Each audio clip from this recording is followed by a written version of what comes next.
What's up, fight fans? Today we're going to be digging deeper into the upcoming title fight, Charles Oliveira versus Dustin Poirier. But first, if you like the content we're creating, make sure to like, share, and subscribe. So let's get right into it.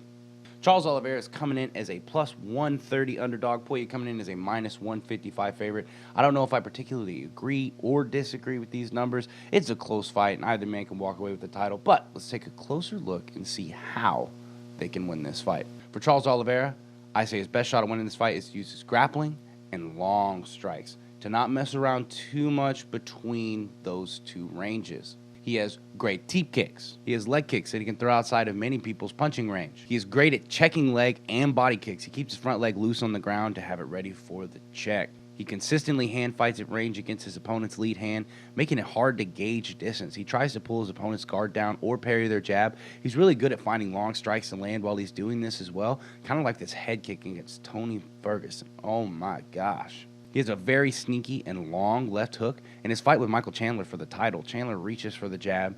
Oliveira pulls on it. He tries to set up a 1-2 while Chandler doubles up on the jab. The straight misses and Chandler rips a big hook to the body. And right when he's exiting the pocket, Oliveira's left hook finds the home before Chandler gets far enough away or gets his hands up. And this is after having a very rough first round, almost getting finished. It's looking like Oliveira has that dog in him after all. He's also very good at fitting in uppercuts and elbows and wrapping up the tie clinch. He's shown to have really improved on his wrestling, which is what I feel all BJJ fighters should focus on adding to their game first, as long as they have the cardio to do so. Now, when he gets deep in on a takedown, he's really good at getting that grip around the back of the legs and finishing it. His BJJ is next level, and in case you didn't know, Oliveira still competes in jiu-jitsu competitions while being the UFC champion. Watch here as he does his work on the ground against another BJJ black belt in Tony Ferguson. He frames with his left knee, reaches his right leg around to gain control of Tony's outside leg, and actually uses that control to hook Tony's leg, making that leg unable to effectively do anything. Tony grabs a butterfly hook on his right side. Oliveira waits patiently, settling into position for his next move or counter. Meanwhile, look at what he's doing to the top half of Tony's body. He's keeping himself in position to wrap up an arm triangle if Tony tries to turn out. He's using his right arm to control the back of Tony's neck and his left to maintain underhook potential. He's basically setting multiple traps based on how Ferguson tries to escape or gain control. Oliveira ultimately gets his left leg free from Tony's butterfly hook and uses his right to keep his inside leg from reacting to him taking side control. I mean, this just looks exhausting. His style is so neutralizing and deadly at the same time. He swings all the way around through north-south to completely reset the pattern of what Ferguson was looking for. He uses his right arm to stop Ferguson's right leg from setting up a defense. He manages to get his left leg to isolate the top half of Tony's body by getting underneath that arm.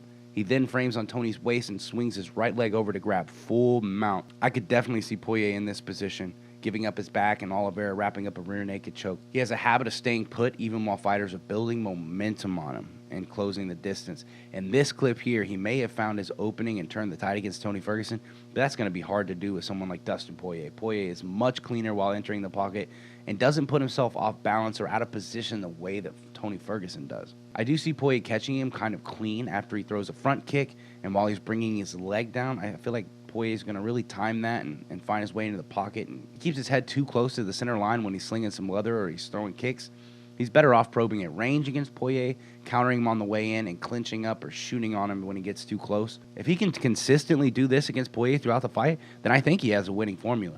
The question that most people are asking, though, does Oliveira have that dog in him? A lot of people seem to think that Poirier can break Oliveira down as the fight goes on. I've seen Oliveira overcome some amazing things, but I've also seen him break. We know that Poirier can go 5 rounds in a dogfight. He has done it time and time again. Oliveira has a vast arsenal of submissions that he can wrap up at any time during grappling exchanges, but the one that I see potentially landing the most is his rear naked choke. In his fight with Jim Miller, one of the top BJJ practitioners in the lightweight division, he has his back and one hook in. He slides his right arm under the chin of Miller while using his left arm to block and control the wrist, and as soon as Miller stopped bringing his arm up to fight the lock, he grabs the rear naked choke position. Miller then reacts and brings his hand up to fight it again, and Oliveira uses his hand again to block the attempt. Miller ends up 2-on-1ing the arm and pulling down the lock, so Oliveira goes ahead and grabs a body lock to ensure that he can't make any escape routes until that is dealt with, further digging Miller into the hole. This is where he finishes the fight. He left almost no routes for escape while grabbing that submission. Dustin's advantage in this fight will be his forward momentum, his boxing combos, and his heart. I see Poirier being able to close the distance and pressure Oliveira in between his strikes.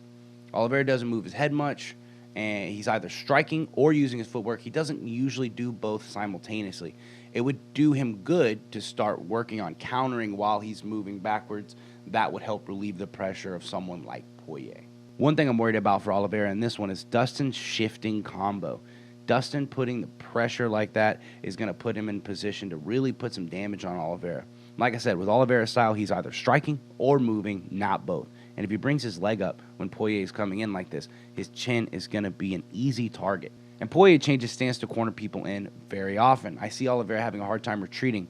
His striking chance here would be to time a perfect left hook on the way in, then shoot in for a single or double to make sure not to play around in that close boxing range. Dustin is always looking for ways in the pocket.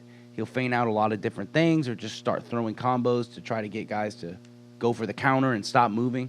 I really see his long straights from either stance finding the mark on Oliveira. He doesn't counter backwards very well, and he doesn't move his head when he's striking. If he ends up in a flurry of wide hooks and isn't moving, I see him getting caught big. I also believe that American Top Team will be having Poirier drilling the uppercut alongside his pressure to be ready to land a devastating uppercut when Oliveira is trying to relieve the pressure. And this clip was when he fought Max Holloway, who was much harder to hit and can fight off the back foot well. I feel like Oliveira is going to have a hard time finding when he can plant his feet and start his offense. I don't think his tie clinch will be very effective either for this matchup. I see Dustin Poirier, for the most part, being able to dictate the pace on the feet. If Oliveira doesn't consistently probe at range and maintain distance at all times on the feet, I really do see Poirier walking him down with bad intentions. To be more specific, the area where I see Oliveira landing his long hook is after one of Poirier's long strikes when he's really reaching for the chin. He has kind of had this hole in his stand-up since he's been fighting. It isn't a very long amount of time, but if Oliveira is waiting for Poirier to end a combo, he might capitalize on it. Right here is where I see Oliveira plowing forward with that long hook of his and catching Poirier clean. A Dustin Poirier guillotine is not out of the question here. Even with as good as Oliveira is on the ground, Poirier was pretty close to catching Khabib in one. And Khabib is much more responsible at keeping his head high and using it to dig into the chest of his opponents. Khabib got a bit careless on his takedown and almost got finished for it. Khabib got out of it because his wrestling is just that good. Khabib managed to shift his weight onto his side and angle his neck out, then turtle up to try and end up in bottom sprawl. Poirier wasn't letting go easily, but Khabib just kept doing that until he angled his neck out of the choke and ended up on top. If Oliveira is trying to engage in the grappling and he's too far away or just got clipped, we may see Dustin wrap up a guillotine on the way in. He might not risk it going to the ground, but if he can get that standing guillotine or front choke, it could be lights out. Don't forget, guys, Poirier is a BJJ black belt. Let's be honest. Poirier doesn't have the best takedown defense. He was taken down multiple times by Dan Hooker, who's mostly a striker. Granted, Hooker's striking was so good that he had to focus on the striking first. But if he ends up against a cage in the way that he did against Hooker, I see Oliveira grabbing a submission and predicting it would be the rear naked choke. Now, if Poirier ends up in this position, so off balance with Oliveira's legs tangling him up, I see him getting put on the ground with Oliveira in a very dominant position, which he does not want to be there. Ultimately, though, I'm going to go Charles Oliveira via third round rear naked choke. It's really hard to choose here, and I'm a big Dustin Poirier fan, but I do see Oliveira getting Poirier's back to the cage at some point in the fight, wrapping up his legs and getting a grip around Poirier's waist and transitioning from Poirier's side to Poirier's back and maintaining control until he finds the opening for that rear naked choke. With that, I'll go ahead and wrap up my thoughts on Charles Oliveira versus Dustin Poirier. If you like what we're doing here, make sure to like, share, and subscribe. Remember, guys, this is not a sport. You don't play fight.